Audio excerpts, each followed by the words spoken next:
ముఖ్యంగా ఈరోజు ఏదైతే మా బహుజన సమాజ్ పార్టీ దీన్ని దృష్టిలో పెట్టుకొని మా రాష్ట్ర కమిటీ ఈ రాష్ట్రంలో బీసీ జనగణన చేపట్టాలని డిమాండ్ చేస్తూ ఉన్నాం. ఆ మేరకు ఈ ప్రభుత్వాన్ని ధర్నాలు చేసి అది సాధించినటువంటి చరిత్ర బహుజన సమాజ్ పార్టీకి ఉంది. కాంశీరామ్ గారి నాయకత్వంలో ఈ మండల కమిటీ సిఫార్సులు అమలయ్యేటట్టు చూసాం. కాబట్టి ఈ దేశంలో బీసీలు మొత్తం కూడా బీసీ సంఘాలకు సంబంధించిన నాయకులు నిజంగా ఈ రాష్ట్రంలో ఉన్నటువంటి బీసీల సమస్య పరిష్కారం కావాలంటే, ఈ దేశంలో ఉన్నటువంటి బీసీ సమస్య పరిష్కారం కావాలి. మరి చట్టసభల్లోనూ ఉద్యోగాలు రిజర్వేషన్లు కావాలి. దీన్ని బహుజన సమాజ్ పార్టీ సమర్థిస్తున్నది.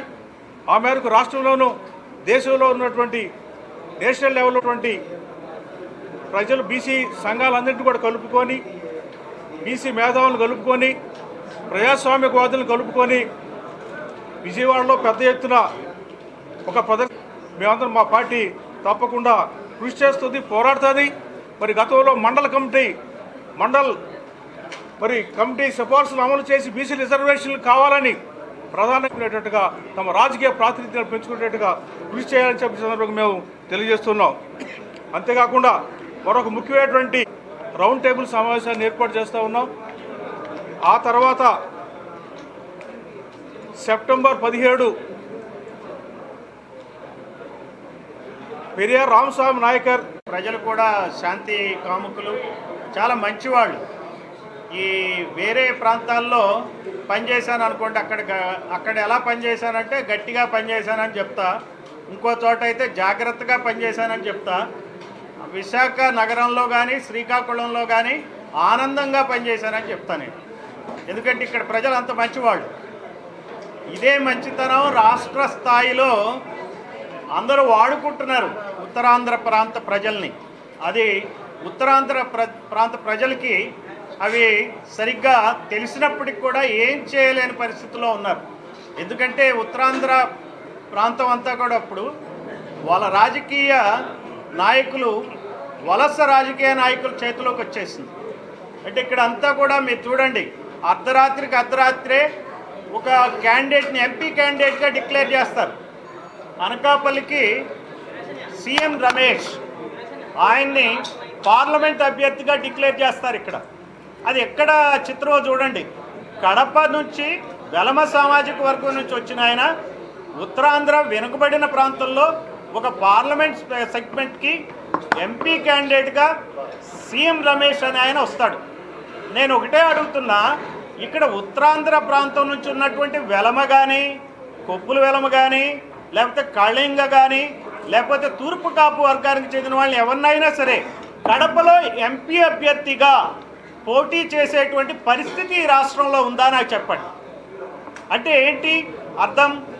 ఈ ఉత్తరాంధ్ర అంతా కూడా పరాయి పాలనలో ఉండాలంటే సెటిలర్స్ ప్రాంతం అయిపోయింది. తెలంగాణలో ఎట్లయితే సెటిలర్స్ మీద ఉద్యమం వచ్చిందో, ఈ ఉత్తరాంధ్రలో కూడా ఈ వలస రాజకీయ నాయకుల మీద కనుక మీరు ఉద్యమం చేపట్టకపోతే ఎప్పుడు కూడా మనం మంచివాళ్ళం, ఉత్తరాంధ్ర ప్రజలు మంచివాళ్ళు, శాంతి కాముకులు, ఏం పర్వాలేదు, ఇక్కడ ఎమ్మెల్యేలు కావచ్చు, ఎంపీలు కావచ్చు, ఇక్కడ వాళ్ళు కాకపోయినా సరే వీళ్ళు గౌరవిస్తారు అనే దృష్టితో ఈ ప్రజలు మనం ఉండటం అనేది మంచిది కాదు. బహుజన్ సమాజ్ పార్టీ తరఫున మేము చేసేది ఏంటంటే, ఈ వలస రాజకీయ నాయకుల యొక్క వాళ్ళ ఇక్కడ లేకుండా చేసే విధంగా ప్రయత్నిస్తాం. ప్రజలు కాదు ఇక్కడ మాకు కావాల్సింది, రాజకీయ నాయకులు, వలస రాజకీయ నాయకులు ఉండకూడదు. ఇక్కడ మా దగ్గరే మొన్న పార్లమెంట్ అభ్యర్థిగా శివప్రసాద్ గారు కంటెస్ట్ చేశారు. ఆయన మంగళి కులానికి చెందిన ఆయన, కానీ ఆయన ఎవరి మీద పోటీ పడాల్సి వచ్చింది? ఒక ఎంవిఎస్ మూర్తి అని ఇక్కడికి లేని కులం, దానికి సంబంధించిన ఆయన మనవడు భరత్ మీద పోటీ చేయాల్సి వచ్చింది. ఆయన సామాజిక వర్గం కమ్మ సామాజిక వర్గం. అంటే ఏంటండి, ఇక్కడ ఎవరైనా సరే వైజాగ్లో మీరు ఎంపీ అభ్యర్థులను చూస్తే ఎప్పుడు కూడా ఎలక్ట్ అయిన వాళ్ళు మీరు చూసుకుంటే కనుక నేదురుమల్లి జనార్దన్ రెడ్డి ఇక్కడ ఆయన కాదు, సుబ్బరామిరెడ్డి ఇక్కడ ఆయన కాదు, పురంధరేశ్వరి ఇక్కడ ఆయన కాదు, ఇట్లా ఎవరిని చూసినా సరే ఇక్కడి ప్రాంతం వాళ్ళు ఎప్పుడూ కూడా ఎంపీ అభ్యర్థులుగా ఉండరు. ఇక్కడ పేరు మోసినటువంటి బీసీ నాయకుడు ఉన్నాడు, ఆయన ప్రస్తుతానికి మన మధ్య లేరు, కానీ ఆయన పేరు అడారి తులసీరావు. ఎంత గొప్ప నాయకుడు, ఎంత పెద్ద నాయకుడు. ఆయన రాష్ట్ర రాజకీయాలకు దూరంగా ఉండాల్సి వచ్చిన పరిస్థితుల్లో ఒక డైరీ మాత్రమే నడుపుకుంటూ వెళ్ళిపోవాల్సిన పరిస్థితి ఏర్పడింది. అంటే ఉత్తరాంధ్ర ప్రజలు అంతా ఇక్కడ లోకల్ టాలెంట్ని, నాయకత్వాన్ని అప్పగించే పరిస్థితుల్లో లేదు. అందువలన ఈ రెండు పార్టీలు కూడా, అటు టీడీపీ కానీ ఇటు వైసీపీ కానీ, రెండు పార్టీలు కూడా లోకల్ నాయకుల్ని ఏమాత్రం కూడా వాళ్ళని ప్రోత్సహించకుండా బయట నుంచి నాయకుల్ని దిగుమతి తీసుకొచ్చి చేశారు. మీరు గత 5 సంవత్సరాల కాలంలో వైసీపీ పాలనలో కూడా చూడండి, విజయసాయిరెడ్డి ఉత్తరాంధ్ర సీఎంగా వ్యవహరించాడు. ఆయనతో పాటు ఇంకొక ఆయన సుబ్బారెడ్డి కూడా అంతే. ఈ మధ్య నేను ఎలక్షన్లప్పుడు మా కార్యకర్తలతో, మా నాయకులతో మాట్లాడుతూ ఉంటే డబ్బులు ఎవరు పంచుతున్నారా అంటే నేను ఎక్కడో తెక్కల్లో విన్నా. అక్కడ రాయల వెంకటరెడ్డి ఆయన డబ్బులు పంచుతాడట. ఆయన ఈ ఊరు ఆయన కాదు. అంటే ఏంటంటే ఓటుకి 1000 రూపాయలు, 2000, 3000 పంచినా సరే ఈ పంచిన డబ్బు బయట నుంచి ఆ పంచే రెడ్లే పంచాలి, లేకపోతే కమ్మ రాజులకు సంబంధించిన వాళ్ళే పంచాలి. అంటే అటు కమ్మ రాజులు కానీ ఇటు రెడ్డి రాజుల పాలనలో ఈ ఉత్తరాంధ్ర మగ్గిపోతూ ఉంది. మరి ఇక్కడ ఉన్నటువంటి ఉద్దండులైన నాయకులు ఉన్నారు ఉత్తరాంధ్రకి. మనం రాష్ట్ర స్థాయిలో వాళ్ళ పేర్లు పెద్ద పెద్ద పేర్లే. ఒక ఆయన బొత్స సత్యనారాయణ, ఇంకో ఆయన ధర్మాన ప్రసాదరావు. వాళ్ళిద్దరూ చీఫ్ మినిస్టర్ కాగలిగినటువంటి స్థాయి ఉన్న నాయకులు, ఉన్నత నాయకులు. కానీ వాళ్ళు ఏం చేశారు, ఈ ఉత్తరాంధ్ర ఆత్మగౌరవాన్ని అక్కడ ఉన్నటువంటి మన రాష్ట్ర స్థాయిలో రెడ్డి రాజులకి తాకట్టు పెట్టారు. వాళ్ళ కుటుంబం గురించి ఆలోచించారు కానీ భార్య ఎంపీ అవ్వాలన్నా, లేకపోతే చుట్టాలందరూ, మేనల్లుళ్ళందరూ వాళ్ళు ఎంపీలు అవ్వాలన్నా, ఒకే కుటుంబం నుంచి 4-5 ఎమ్మెల్యేలు అయినటువంటి పరిస్థితి కూడా బొత్స కుటుంబం నుంచి ఉంది. అట్లానే ధర్మాన ప్రసాద్. ఇట్లా చూసుకుంటూ పోతే ఇక్కడ ఉన్నటువంటి పెద్ద నాయకులు రాష్ట్ర స్థాయిలో నాయకులకు అడుగులకు మడుగులెత్తి ఈ ఉత్తరాంధ్ర యొక్క భవిష్యత్తు మొత్తాన్ని తాకట్టు పెట్టారు. ఇక్కడ ఉన్నటువంటి చిన్న బీసీలు ఎవరైతే ఉన్నారో, కమ్మరి, కుమ్మరి, మంగలి, చాకలి, ఎస్సీల నుంచి రెల్లి కులం, ఇట్లా ఎంతోమందో ఎరుకుల, యానాది, ఈ కులస్తులు ఎప్పుడు కూడా అసెంబ్లీలో అడుగు పెట్టని పరిస్థితి ఎందుకు వచ్చింది? పక్క రాష్ట్రంలో ఒక మంగలి చీఫ్ మినిస్టర్గా ఉన్నారు, మీకు తెలుసో లేదో, ఆయన పేరే స్టాలిన్. సో అక్కడ పెరియార్ వాదం బలపడిపోయి మరి చిన్న చిన్న కులాలన్నీ కూడా ఒక్కో రాజ్యాధికారం వాళ్ళకి సిద్ధించి మంత్రులుగా ఉన్నారు. కుమ్మరి కులం నుంచి కూడా మంత్రులుగా ఉన్నారు. అలాగే ఉత్తరప్రదేశ్ అతిపెద్ద రాష్ట్రం దేశంలోనే, అది రాష్ట్రం కాదు, అది ఒక దేశం. ఉత్తరప్రదేశం కన్నా ఉత్తర దేశం అది. అటువంటి రాష్ట్రంలో మాయావతి గారు 4 సార్లు చీఫ్ మినిస్టర్గా చేశారు. మీరు అది కూడా గమనించండి. 4 సార్లు చీఫ్ మినిస్టర్గా చేసి అత్యద్భుతమైనటువంటి పాలన ఇచ్చారు. ఈ రెడ్డి రాజులు, కమ్మ రాజులు దోచుకున్నట్టు దోచుకోలే. ఆమె చక్కని పాలన ఇచ్చారు. శాంతి భద్రతల్ని చాలా గొప్పగా ఆమె మేలు చేశారు. నేను ఈ మధ్య ఉత్తరప్రదేశ్ కూడా వెళ్ళా, నేను చూశాను, కొంతమందితో ఇంటరాక్ట్ అయ్యా. మళ్ళీ మాయావతి గారు చీఫ్ మినిస్టర్ అయితే బాగుంటుందని త్రిపాఠి అనే బ్రాహ్మణ వర్గానికి చెందిన వ్యక్తి అంటున్నాడంటే చూడండి ఆమె పాలనని వాళ్ళు ఎలా గుర్తు తెచ్చుకుంటున్నారు. ఆమె కాలంలో, ఆమె క్యాబినెట్లో కుమ్మర్లు ఎమ్మెల్యేలు అయ్యారు, మంత్రులు అయ్యారు, మంగళ్ళు అయ్యారు, చాకళ్ళు అయ్యారు, వివిధ కులాల వాళ్ళు, ఈవెన్ సఫాయి పని చేసుకునే, శుద్ధి పని చేసేటువంటి కార్మికులు కూడా ఎమ్మెల్యేలుగా, మంత్రులుగా తీర్చిదిద్దిన ఘనత బహుజన్ సమాజ్ పార్టీది, మాయావతి గారికి. అలానే కాన్షీరామ్ గారిది. అంబేద్కర్ స్ఫూర్తితో కాన్షీరామ్ గారి నాయకత్వంలో 4 దశాబ్దాల క్రితం ఏర్పడినటువంటి పార్టీ బహుజన్ సమాజ్ పార్టీ. అందుకే ఈ పార్టీ నన్ను ఆకర్షించింది. ఈ పార్టీ సిద్ధాంతాలను చదువుకుంటే ఈ కాంగ్రెస్ కానీ, బీజేపీ కానీ, టీడీపీ కానీ ఏ పార్టీ అయినా ఏ పద్ధతితో వ్యవహరిస్తారో మనకు అర్థం కావాలంటే బహుజన్ సమాజ్ పార్టీ సిద్ధాంతాలని, అంబేద్కర్ సిద్ధాంతాలని, కాన్షీరామ్ మార్గాన్ని మనం స్టడీ చేస్తేనే మనకు అర్థమవుతుంది. ఎప్పుడైతే ఈ దోపిడీ కులాలు, ఈ కులాలు ఏవైతే రాజ్యం వెళ్తున్నాయో అన్ని మసిపూసి మారేడుకాయ చేస్తున్నాయి. మసిపూసి మారేడుకాయ చేయాలంటే ఒకే ఒక ఎగ్జాంపుల్ టీడీపీ మేనిఫెస్టో ఒకసారి చూద్దాం. టీడీపీ మేనిఫెస్టో కాపీలు ఇవ్వండి. టీడీపీ మేనిఫెస్టో మీరు చూడండి. అందులో బీసీలకి ఏమని హామీలు ఇచ్చారో టీడీపీ మేనిఫెస్టో చూస్తే ఒక్క కాపీ ఇవ్వండి.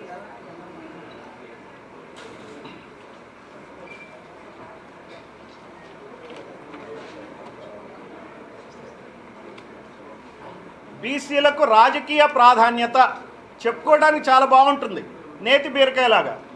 ఇందులో ఏమంటున్నారు, స్థానిక సంస్థలు నామినేటెడ్ పదవుల్లో 34% రిజర్వేషన్లని అంటున్నారు. చట్టసభల్లో బీసీలకు 33% రిజర్వేషన్ కోసం తీర్మానం చేసి కేంద్రానికి పంపిస్తామంటున్నారు. తక్కువ జనాభాతో ఎన్నికల్లో పోటీ చేయలేని వర్గాలు అంటే ఎవరండి? ఎన్నికల్లో పోటీ చేయలేని వర్గాలు తక్కువ జనాభా ఉన్నది ఎవరు? వీళ్ళ లెక్క ప్రకారం నాగవంశం కులస్తులు, దేవాంగుల కులస్తులు, చాకలి కులస్తులు, మంగళి కులస్తులు, కాపు కులస్తులు, వీళ్ళే కదా వీళ్ళ ఉద్దేశంలో చేయలేని వాళ్ళు. తక్కువ జనాభాతో ఎన్నికల్లో పోటీ చేయలేని వర్గాలకు నామినేషన్ల ద్వారా రాజకీయ భాగస్వామ్యం అని చెప్పి మేనిఫెస్టో చెప్తుంది. సో దీన్ని ఎలా వీళ్ళు అమలుపరుస్తారు? ఈ రోజున కులగణన చేయమంటే కులగణన చేయట్లా. ఏమంటున్నారు? క్యాస్ట్ స్కిల్ సెన్సెస్ చేస్తారట, నైపుణ్య లెక్కల ఏదో సర్వే చేస్తారట. స్కిల్ సెన్సెస్ చేస్తే ఏం తెలుస్తుంది? 20 లక్షల మంది ఇంజనీర్లు ఉన్నారు, డాక్టర్లు ఒక 20,000 మంది ఉన్నారు. వీళ్ళందరికీ వాళ్ళు హాస్పిటల్స్ ఓపెన్ చేసి డాక్టర్లుగా వాళ్ళు చేయిస్తారా? ఉద్యోగాలు కల్పించగలరా? లేకపోతే ఇంజనీర్లకు ఇవ్వగలరా? ఎందుకు వచ్చింది ఆ స్కిల్ సెన్సెస్? నిజంగా స్కిల్ సెన్సెస్ స్కిల్ కోసం చేయట్లా. To kill caste senses they started skill senses. Skill senses have been initiated by government of Andhra Pradesh only to kill caste census. So దీని వెనుకున్న మర్మం మనం అర్థం చేసుకోవాలా. ఈ స్కిల్ సెన్సెస్లో ఈ క్యాస్ట్ సెన్సెస్ ఉంటే కానీ జనాభాలో ఏ కులం ఎంతమంది ఉన్నారో తెలిస్తేనే కానీ రేపొద్దున వీళ్ళు ఏ రిజర్వేషన్లను ప్రతిపాదించినా ఇచ్చినా జీవోలు చేసినా అవి కోర్టుల్లో వీగిపోకూడదు అంటే సెన్సెస్ ఖచ్చితంగా అవసరం.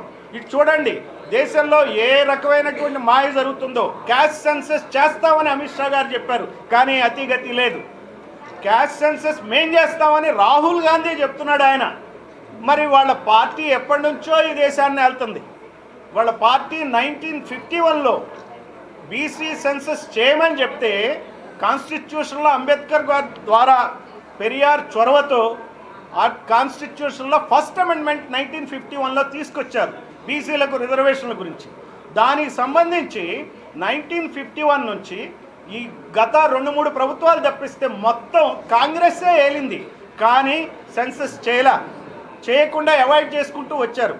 అందువల్ల మనకి ఆంధ్రప్రదేశ్లో కూడా మనకి రిజర్వేషన్లు బీసీలకు సిద్ధించాల. కారణం ఏంటంటే వీళ్ళు సెన్సస్ చేయకపోవటం, తాత్సారం చేయటం. మన చీఫ్ మినిస్టర్ నీలం సంజీవ రెడ్డి ఆయన రెడ్డి ఆధిపత్య మనస్తత్వంతో బీసీలకి ఏ రకమైనటువంటి సెన్సస్కి ఆయన ఒప్పుకోల. దామోదరం సంజయ్ గారు దళితుడైనందువలన ఆయన మనం బీసీలకు కూడా రిజర్వేషన్లు ఇద్దామని చెప్పి ఆయన అనుకుని ఆయన ఏర్పాటు చేసిన ఏవైతే ఏర్పాట్లు ఉన్నాయో లిస్టు తయారు చేశారో ఆ లిస్టులను కూడా నీలం సంజయ్ రెడ్డి గారు రద్దు చేశారు. ఎప్పుడు రద్దు చేశారంటే ఆయన పదవి నుంచి దిగిపోవాల్సి వచ్చినప్పటికీ కూడా దిగిపోయే ముందు ఫైల్ తెప్పించుకుని మరీ రద్దు చేసిన వ్యక్తి నీలం సంజయ్ రెడ్డి. అంటే 1960s నుంచే మనకు అన్యాయం జరుగుతూ ఉంది బీసీలకి ఈ రాష్ట్రంలో. ఆ తర్వాత ఎప్పటికో 2 దశాబ్దాలు ఒక ఆయన మన మున్నూరు కాపు వర్గానికి చెందిన ఆయన శివశంకర్ గారు, ఆయన చాలా ఈ మున్నూరు కాపు సామాజిక వర్గం బీసీ సామాజిక వర్గం కాబట్టి రిజర్వేషన్ కావాలని చెప్పి ఆయన విజృంభించడం ఫలితమే 1972లో బీసీలకు రిజర్వేషన్ దొరికింది. అంటే మనకు 1947లో స్వాతంత్ర్యం వస్తే 1972 అంటే ఎంత? దాదాపుగా 25 సంవత్సరాలు పట్టింది. ఏమిటి? కేవలం రిజర్వేషన్లు ఇవ్వటానికి, స్కాలర్షిప్లు ఇవ్వటానికి. ఆ రోజున కనుక 72 జీవోలో కనుక స్కాలర్షిప్ రాకపోయి ఉంటే నేను అగ్రికల్చర్ బీఎస్సీ చదివేవాడినే కాదు, నేను ఈ పాటికి ఇక్కడ మీ ముందు కూర్చుని మాట్లాడేవాడిని కాదు, నేను ఒక వ్యవసాయ కూలీగా మిగిలిపోయేవాడిని. అంటే ఈ కాన్స్టిట్యూషన్లో అంబేద్కర్ గారి స్ఫూర్తితో ఏర్పడినటువంటి దాన్ని అమలుపరచడానికి, కేవలం రిజర్వేషన్లు అమలుపరచడానికి, విద్య తర్వాత స్కాలర్షిప్స్ ఇవ్వడానికి, వాటిల్లోనే విద్యా ఉద్యోగాల రిజర్వేషన్ కోసమే 25 సంవత్సరాలు పట్టింది ఈ కాంగ్రెస్ ప్రభుత్వానికి. ఇంతవరకు చట్టసభల్లో రిజర్వేషన్లు ఎవరిస్తారు? ఇచ్చే పద్ధతి అయితే కులగణన చేయకుండా చంద్రబాబు ప్రభుత్వం చేయగలదా? చంద్రబాబు ప్రభుత్వం, మోడీ ప్రభుత్వం ఈ 2 కలిపి ఉన్నప్పటికీ కూడా వీళ్ళు ఇది చేయగలరా? నేను ఒకటే చెప్తున్నా బీసీ సోదరులకి, బీసీ సంఘాలకి, మాతో జతకట్టండి, బహుజన్ సమాజ్ పార్టీతో కులగణన ఉద్యమం చేపడదాం. కులాల లెక్కలు తీద్దాం. అప్పుడే ఈ ప్రభుత్వాల లెక్కలు తేలుతాయి. కులాల లెక్కలు తేలితేనే ప్రభుత్వాల లెక్కలు తేలుతాయి. ఈ దృష్టితో బీసీ సంఘాలన్నీ బహుజన్ సమాజ్ పార్టీతో రండి, మీరు కదం కలపండి. ఈ ఉత్తరాంధ్రే దీనికి మంచి మార్పుకు నాంది కావాలని చెప్పి, ఉత్తరాంధ్రే ఆంధ్రప్రదేశ్లో బాగా దోపిడీకి గురైన ప్రాంతం. ఇక్కడ చూడండి, ఏ కొండ చూసినా పిండే ఉంది, ఏ కొండ చూసినా పిండే ఉంది. అన్ని ప్రాంతాలు, అన్ని భూములు ఆక్రమించుకుంటున్నారు. ఇప్పుడు ప్రభుత్వం మారినా కానీ నాకు ఎవరో చెప్పారు, ఈ ఎర్రమట్టి దెబ్బల దగ్గర మళ్ళీ దోపిడీ స్టార్ట్ అయిందని ఈ ప్రభుత్వ హయాంలో. అది ఎంత నిజమో నాకు తెలియదు కానీ, సో దోపిడీ చేసే ప్రభుత్వాలు ఇవి. ఈ దోపిడీల ప్రభుత్వాలని మనం దించాలా? వాళ్ళు 1000 కోట్లు ఖర్చు పెట్టి ఎలక్షన్లో గెలుస్తున్నారు, అది కూడా మనం గుర్తుపెట్టుకోవాలి. ఆ డబ్బంతా మనదే. అది గ్రహించే ఈ ఎన్నికల్లో ప్రజలు ఏం చేశారంటే ఒక నిరంకుశమైన ప్రభుత్వాన్ని దించారు. జగన్ ప్రభుత్వం స్వేచ్ఛని, సమానత్వాన్ని హరించింది కాబట్టి దించారు. అయితే ఇప్పుడు కూడా చంద్రబాబు ప్రభుత్వం జగన్ బాటలో నడిస్తే, స్వేచ్ఛను హరిస్తే, ఇలా అవినీతికి పాల్పడితే, ఈసీలకు కానీ ఇతర కులాలకు కానీ సమమైన న్యాయం అందించకపోతే ఖచ్చితంగా సమానత్వం పొందని రాష్ట్రంగా మిగిలిపోతుంది. అప్పుడు ఖచ్చితంగా చంద్రబాబు 10,000 కోట్లు కాదు 20,000 కోట్లు పంచినా, ఓటుకి 5,000 ఇచ్చినా ఈ ప్రజలు ఉన్న చైతన్యం ముందు అది దిగదుడిపే ఖచ్చితంగా ఓడిపోవటం ఖాయం. మీరు నోట్లతో రాజకీయం చేయొద్దండి, మంచి మనసుతో రాజకీయం చేయండి. మీ వ్యక్తిగతమైనటువంటి ఆవేశాలకు మమ్మల్ని బలి చేయొద్దు. జగన, చంద్రబాబా మీరు వ్యక్తులు కాదు. ఈ ప్రజాస్వామ్యం చాలా గొప్పది, ఇండియన్ కాన్స్టిట్యూషన్ చాలా గొప్పది కాబట్టే మనందరికీ అవకాశాలు ఇచ్చినాయి. నాబట్టి వాడు ఈ రోజున ఇక్కడ కూర్చుని ఒక బహుజన్ సమాజ్ పార్టీలో చేరి మీ ముందు మాట్లాడగలుగుతున్నాం. ఇది